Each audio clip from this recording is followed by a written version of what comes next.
आज हम एक बहुत ही दिलचस्प कहानी पर बात करने वाले हैं। हमारी अपनी कहानी, डेमोग्राफी यानी जनसांख्यिकी की कहानी, कि कैसे हमारी आबादी इतनी बढ़ी, कैसे बदली और हाँ, हमारा भविष्य कैसा हो सकता है। स्क्रीन पर जो ग्राफ है उसे जरा ध्यान से देखिए। ये वाकई कमाल का है। हजारों हजारों साल तक इंसानी आबादी की लाइन लगभग सपाट सी है और फिर अचानक पिछले कुछ 100 सालों में ये सीधी ऊपर चली गई। ये सिर्फ एक लाइन नहीं है, ये खेती, मेडिकल साइंस और टेक्नोलॉजी में हुए चमत्कारों की कहानी है जो हमें आज यहां तक ले आई है। तो सवाल यही उठता है कि हम 8 अरब के पार पहुंचे कैसे? और इससे भी जरूरी सवाल, अब यहां से आगे क्या होने वाला है? आज की हमारी ये पूरी बातचीत इन्हीं सवालों के जवाब ढूंढने की एक कोशिश है। तो चलिए सबसे पहले उन बुनियादी चीजों को समझते हैं जो किसी भी आबादी के घटने या बढ़ने के पीछे का असली इंजन होती हैं। देखिए, सीधे सीधे शब्दों में कहें तो जनसांख्यिकी हमें ये समझने में मदद करती है कि दुनिया में लोग कहाँ, क्यों और कैसे बदल रहे हैं। ये किसी समाज की नब्ज पकड़ने जैसा है, जिससे पता चलता है कि समाज कितना स्वस्थ है और किस तरफ जा रहा है। इसे आबादी के इंजन का एक्सेलरेटर समझिए।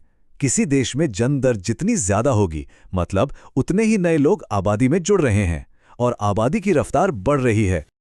और फिर आता है ब्रेक, यानी मृत्यु दर। जब अच्छी हेल्थ सर्विसेज और खानपान की वजह से मृत्यु दर कम हो जाती है तो लोग ज्यादा लंबा जीते हैं। नतीजा, आबादी तेजी से बढ़ती है। अच्छा, अब ये जो नंबर है ना, 2.1, ये बड़ा जादुई आंकड़ा है। इसे रिप्लेसमेंट रेट कहते हैं। इसका मतलब है कि एक पीढ़ी को रिप्लेस करने के लिए, यानी आबादी को स्थिर रखने के लिए, औसतन हर महिला को 2.1 बच्चे पैदा करने होंगे। अगर TFR इससे ज्यादा है तो आबादी बढ़ेगी और अगर कम है तो घटेगी। यह भविष्य का अंदाजा लगाने का एक बहुत पावरफुल टूल है। आबादी को लेकर ना हमेशा से दो बड़े नजरिए रहे हैं। एक जो तबाही की बात करता है और दूसरा जो एक व्यवस्थित बदलाव की तस्वीर दिखाता है। यहां बाईं तरफ है माल्थस की थियरी, जहां आबादी का ग्राफ खाने पीने की चीजों की सप्लाई को कहीं पीछे छोड़ देता है, जिससे संकट पैदा होता है। और दाईं तरफ है डेमोग्राफिक ट्रांजिशन मॉडल, जो ये दिखाता है कि कैसे समाज तरक्की के साथ साथ अपनी आबादी को खुद ही स्थिर कर लेता है। सोचिए, 1798 में थॉमस मैल्थस ने एक तरह से खतरे की घंटी बजाई थी। उनका कहना था कि इंसान दोगुनी रफ्तार से बढ़ रहे हैं, जबकि खाना पानी सिर्फ सीधी गिनती में। मतलब एक दिन ऐसा आएगा जब खाने वाले ज्यादा होंगे और अनाज कम, और फिर अकाल और युद्ध होंगे। पर माल्थस एक बहुत बड़ी चीज का अंदाजा नहीं लगा पाए। वो थी इंसानी दिमाग की ताकत, यानी टेक्नोलॉजी। हरित क्रांति जैसी तरक्की ने खाने का उत्पादन आबादी से भी ज्यादा तेजी से बढ़ा दिया, और इसी अनुभव से एक नया और ज्यादा सटीक सिद्धांत सामने आया। ये थ्योरी कहती है कि लगभग हर देश विकास के साथ इन 5 स्टेज से गुजरता है। चलिए एक एक करके देखते हैं। स्टेज 1 में जन्म और मौत दोनों की दरें बहुत ज्यादा होती है, तो आबादी स्थिर रहती है। स्टेज 2 में अच्छी सेहत की वजह से मौतें कम हो जाती है, पर जन्म दर वैसी ही रहती है और आबादी में विस्फोट होता है। फिर आता है स्टेज 3, जब पढ़ाई लिखाई और शहरीकरण की वजह से लोग छोटे परिवार पसंद करने लगते हैं, तो जन्म दर भी गिरने लगती है।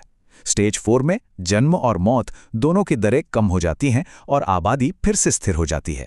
और आखिर में स्टेज 5, जहां जन्म दर मृत्यु दर से भी नीचे चली जाती है और आबादी बढ़ने के बजाय घटने लगती है।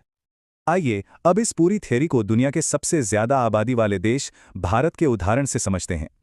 तो जैसा कि हम सब जानते हैं, भारत अब दुनिया का सबसे ज्यादा आबादी वाला देश बन चुका है। ये एक बहुत बड़ा नंबर है, लेकिन असली कहानी इस नंबर के अंदर छिपी है। और ये जो आबादी है, ये पूरे देश में एक जैसी नहीं है। मतलब एक तरफ दिल्ली है, जहां 1 स्क्वायर किलोमीटर में 11,000 से ज्यादा लोग रहते हैं, और दूसरी तरफ अरुणाचल प्रदेश, जहां सिर्फ 17। जमीन आसमान का फर्क है ना? ये दिखाता है कि भूगोल और आर्थिक मौके आबादी को कैसे बांटते हैं। अब ये एक बहुत जरूरी कॉन्सेप्ट है, डेमोग्राफिक डिविडेंड। जब किसी देश में काम करने वाली उम्र के लोग, यानी कमाने वाले, आश्रितों से मतलब बच्चों और बुजुर्गों से ज्यादा हो जाते हैं, तो ये उस देश की इकोनॉमी के लिए एक गोल्डन पीरियड होता है। और अच्छी बात यह है कि भारत इस समय ठीक इसी सुनहरे दौर में है। अनुमान है कि 2030 तक भारत की लगभग 69% आबादी काम करने वाली उम्र की होगी। ये देश की इकोनॉमी को रॉकेट की रफ्तार देने का एक जबरदस्त मौका है। लेकिन हाँ, ये मौका हमेशा नहीं रहेगा। अगर इस विशाल युवा आबादी को सही शिक्षा, स्किल और नौकरियां नहीं मिली तो यही लाभांश एक बोझ भी बन सकता है। किसी देश के भविष्य को झांकने का एक और बहुत ही दिलचस्प तरीका है उसका पॉपुलेशन पिरामिड। ये पिरामिड दरअसल एक तरह का ग्राफ है जो ये बताता है कि किसी देश में अलग अलग उम्र के कितने मर्द और औरतें हैं। इसका निचला हिस्सा यानी बेस बच्चों और नौजवानों को दिखाता है, और जैसे जैसे हम ऊपर जाते हैं ये बुजुर्गों की आबादी दिखाता है। अब इन दो पिरामिडों को देखिए, ये दो बिल्कुल अलग दुनिया की तस्वीरें हैं। नाइजीरिया जैसे देशों का पिरामिड नीचे से चौड़ा है, मतलब वहाँ बच्चे ज्यादा पैदा हो रहे हैं और आबादी तेजी से बढ़ रही है। वहीं जापान का पिरामिड नीचे से बिल्कुल सिकुड़ा हुआ है, जो साफ बताता है कि वहाँ जन्म दर बहुत कम है और आबादी घट रही है। और भारत की कहानी इन दोनों के ठीक बीच में है। हमारा पिरामिड अभी भी चौड़ा है, लेकिन अब उसका बेस यानी निचला हिस्सा स्थिर होने लगा है। और जानते हैं क्यों?